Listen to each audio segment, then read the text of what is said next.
Ang mundo na biglang nag-glitch. Ang simula, 11:11 ng gabi noon. Pauwi ako galing sa trabaho. Nagmamaneho sa tahimik na bahagi ng daan patungong silang. Pamilyar na pamilyar ako rito. Bawat kurba, bawat puno, bawat poste ng ilaw. Pagod ako pero gising na gising ang diwa ko. Biglang kumupas ang kulay ng paligid. Parang lumang pelikula na nawawalan ng kulay. Naging abo at itim ang lahat. Ang tunog ng makina ay humina. Naging parang sirang plaka na paulit-ulit ang tunog. Vrrr, vrrr, vrrr. Tumingin ako sa orasan ng sasakyan. Hindi ito gumagalaw. 11:14 ng gabi na nakapako. Tumingin ako sa labas. Ang mga dahon ay hindi gumagalaw sa hangin. Ang mga ibon sa linya ay parang igorot na nakapirmang nakatayo. Ang buong mundo ay tila nag-freeze. Pero nakakakita at nakakarinig pa rin ako. Ang unang senyales ng mali. Pinatay ko ang makina at bumaba. Tahimik. Sobrang tahimik. Walang kahit anong tunog na natural. Ang damuhan ay matigas, parang plastic. Ang hangin ay hindi humahaplos, parang walang temperatura. Nang lumingon ako sa kalsadang tinahak ko, nawala ang mga bakas ng gulong ko.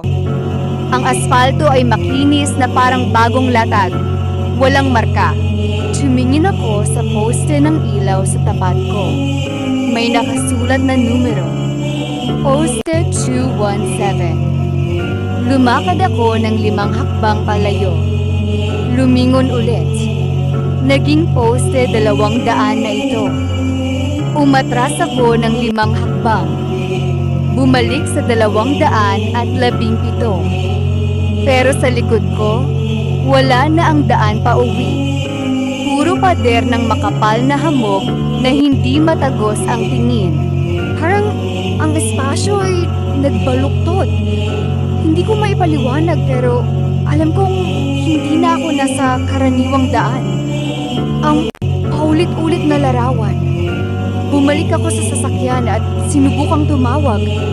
Walang signal. Pero nakita ko sa screen ang refleksyon ko sa salamin at may kasama sa likod ko. Isang aninong nakatayo, matangkad, walang mukha. Nang lumingon ako, wala naman. Pagharap ko ulit sa salamin, nandoon na naman. Mas malapit na. Sinubukan kong magmaneho. Binilisan ko ng gusto. Dapat ay makarating na ako sa bayan pagkalipas ng 10 minuto. Pero pare-pareho lang ang nakikita ko. Parehong puno, parehong kurba, parehong poste na nagpapalit ng numero. Paulit-ulit ang eksena. Parang naulit na video clip na hindi matapos-tapos. Sa bawat ikot, napapansin kong mas lumalabo ang lahat. Ang mga gilid ng paningin ko ay nagiging pixelated. Parang sirang imahe sa TV. May mga bahagi ng daan na biglang naglalaho at napapalitan ng itim na kawalan. Minsan, ang mga puno ay nagbabago ng pwesto sa isang kisap mata. Walang tunog, walang paggalaw, biglang nandoon na lang sa ibang lugar. Isang beses, may nakita akong ibang sasakyan na parang kopya ng sarili kong sasakyan. Nakahinto sa harap, at ang driver ay ako rin. Pero nakayuko at hindi gumagalaw. Hinipan ko ng busina, walang reaksyon. Paglapit ko, biglang naglaho ang sasakyang iyon na parang usok. Ang boses sa pagitan ng glitch. Habang nagmamaneho sa walang katapusang pag-uulit, narinig ko sa radyo, kahit nakapatong ito, isang boses na mababa at garalgal, parang galing sa sirang recorder. Hindi ka dapat narito. Ang oras ay hindi pa ang iyo. Ang daan ay hindi nagkakamali. Ikaw ang naging mali. Ang sistema ay nabasag at kailangang ayusin. Nanginginig ako. Naalala ko ang bilin ng lola ko. Kapag ang mundo ay kumikilos na parang hindi totoo, huwag kang mag-isip ng labis. Huwag kang magduda. At magdasal ka ng patuloy ng hindi tumitigil. Ang takot at pagkalito ang nagpapahaba ng pagkakulong mo sa glitch nito. Kinuha ko ang rosaryo sa bulsa. Nagsimula akong magdasal ng malakas. Sa bawat salitang binibigkas ko, maliit na bahagi ng paligid ay nagiging malinaw ulit. Pero tuwing hihinto ako sa pagdarasal, bumabalik ang pagkalabo, ang pagbaluktot ng espasyo, ang mga aninong sumisilip sa gilid ng mata. Maya-maya, nakita ko ang isang bitak sa hangin, parang salamin na nabasag. At sa likod nito ay nakikita ko ang totoong daan. May ilaw ng poste, may mga kulay, may tunog ng kuliglig. Ito ang labasan, ang pagtawid at ang katotohanan. Pinagpagan ko ang takot ko.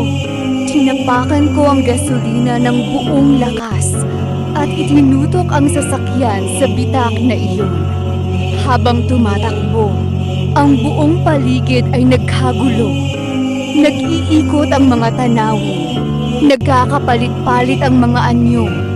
Naririnig ko ang nakakabinding ugong na parang daigdig ay puputok. Ang mga anino ay humahagilap sa bintana. Sinusubukang hilahin ako pabalik sa walang hanggang pag-uulit. Isinigaw ko ang huling dasal at tumagos ako. Isang malakas na ilaw at biglang tahimik na ang lahat. Nasa pamilyar na kalsada na ako. Ang orasan ay gumagalaw na ulit. Alas 11:47 ng gabi. Ang mga kulay ay buhay na. Ang hangin ay presko. Tumingin ako sa likod. Walang daan na naglalaho. Walang bitak. Walang hamog. Normal na gubat lang. Kinabukasan, kinausap ko ang matatanda sa aming lugar.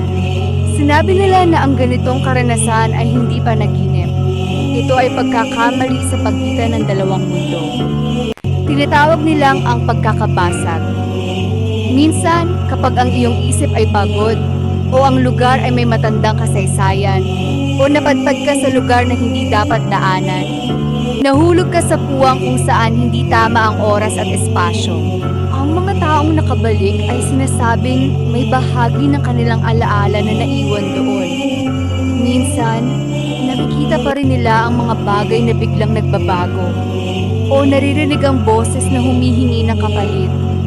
Noong sinuri ko ang oras, nasa labas lang ako ng 30 minuto. Pero pakiramdam ko ay ilang araw akong nakulong sa pag-ikot na iyon. Sa dashboard ng sasakyan ko, may nakadikit na isang piraso ng materyales na hindi ko kilala. Parang salamin pero hindi nababasag. At nagbabago ang kulay kapag tinitingnan sa magkaibang anggulo. Wala akong ideya kung saan iyon nanggaling. Ang babala? Kapag nag-glitch ang mundo.